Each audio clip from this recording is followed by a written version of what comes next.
What is the connection between a ketchup bottle and acid rain? And also, why am I speaking in English? Hi everyone, and welcome to another episode of Everything Matter, the official podcast of Materials Science and Engineering Department at the Technion. Following the huge wave of success and popularity our latest episode has received, our inbox was flooded with requests from all over the globe to record one episode in English, so this is it. My name is Mo Levy, a PhD student. My name is Shirel Arazani, an undergrad student in the faculty. And here with us today is Assistant Professor Joshua Grolman.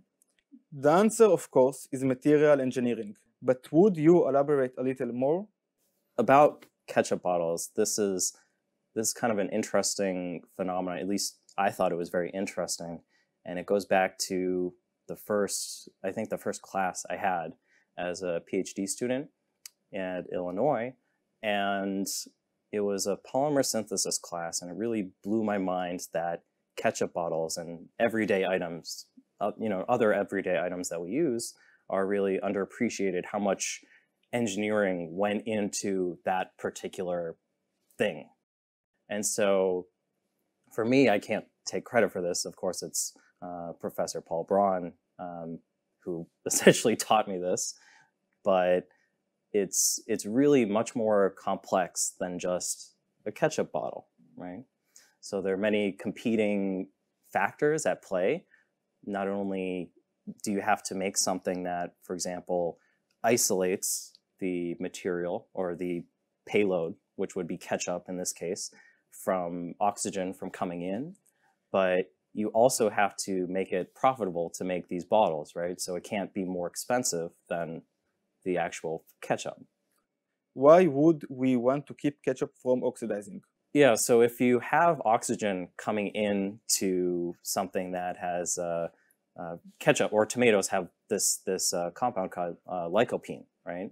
And lycopene readily oxidizes. It goes from this brilliant red color to like poopy color brown. Okay, so No one wants to eat poop. Well, think about it. When you're squirting a ketchup bottle and it makes that very obnoxious noise and it has that very obnoxious color, do you really want that on your veggie burger? I would argue probably not as a consumer. So again, this is a really interesting engineering problem because making a membrane or a barrier that is oxygen impermeable, it's not so easy, right? It's quite difficult.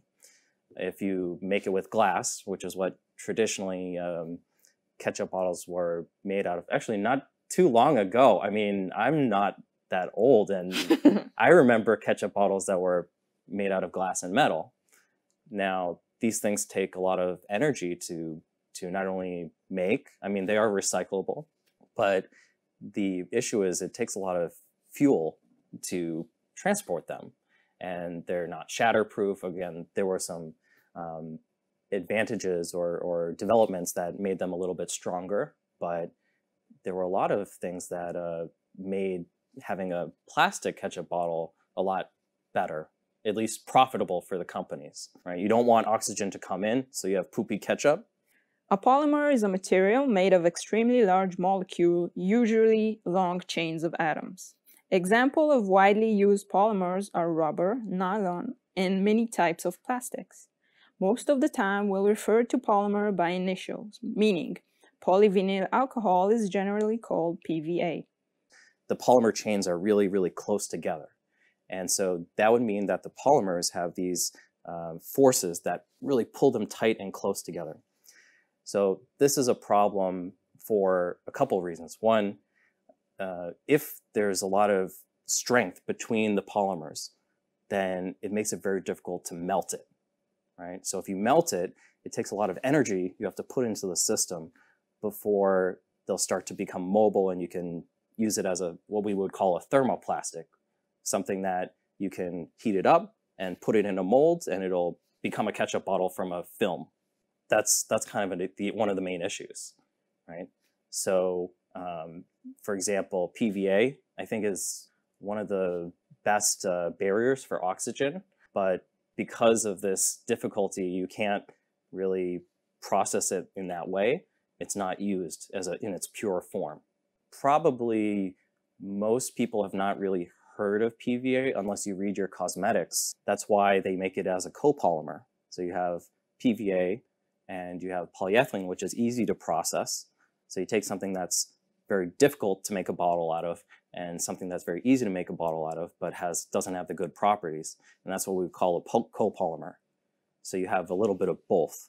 And the ketchup bottle is made out of just these two layers, yes? So that would be one layer of a copolymer, but the ketchup bottle is actually much more intricate than that because polyethylene and PVA, it's good against oxygen, but it's not really good against water, right? As a barrier against water. Okay. So there's another layer of polypropylene.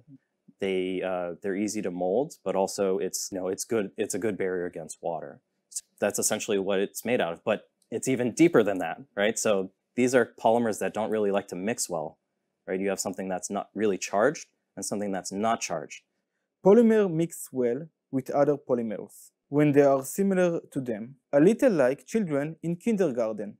Polymers with different properties tend to have hard time mixing, which is why when one of them is charged and the other isn't, you have to have another layer in between that sort of branches it. So this is how you get to 7 layers? It's like Hydra from Greek mythology. You solve one problem and cause 2 others. Yeah, I would probably guess there are even more layers than that. And this is more economic than just like making it from a glass? Well, there are a couple issues with glass, and I think I touched on them a little bit before, but the main problem is it's very heavy. However, the flip side is glass is very easy to recycle. So you never see these ketchup bottles really recycled. I mean, if they say they're recycled, I think here they're burned most of the time. So there's another problem too. Okay, there's another problem. If you use polymers, they just keep on coming. They keep on coming. But this is all part of the engineering, life. Tackling different problems. Hashtag engineering life. Okay, hashtag engineering life, sure. And when you burn it, you get acids coming off, right? So you get acid rain. And so this is another big problem, okay? So the idea would be everyone should just, bring these nice reusable metal, stainless steel is, or aluminum is very easily recyclable, and kind of reduce, reuse, recycle. But sorry, to go back to the ketchup bottle, you usually like to squeeze it, right? Yeah. So it's a much more tactile feeling and you get more control of squeezing it versus, hitting the glass ketchup bottle and hoping it doesn't spray everywhere. This is an engineering problem, and so we must take the final product's application into account. Considering the properties of the materials themselves is not enough. Yeah, now material science departments, it would be unthinkable to not have people in the polymer field, in addition to a lot of the necessary work in metallurgy and ceramics and thin film oxides as you go on. The inorganics, as you will. It all connects to your central theme. Everything matters. But I always find that these stories about household items are really interesting for me, because then when you look at something, either on a product shelf or as you're using it, you have this newfound appreciation for where it came from, who developed it. When we asked Professor Grolman for advice for new students at the department, this is what he said. I didn't start in a material science program, although now that I think about it, I think I'm the only faculty member in our department that actually has a PhD in material science.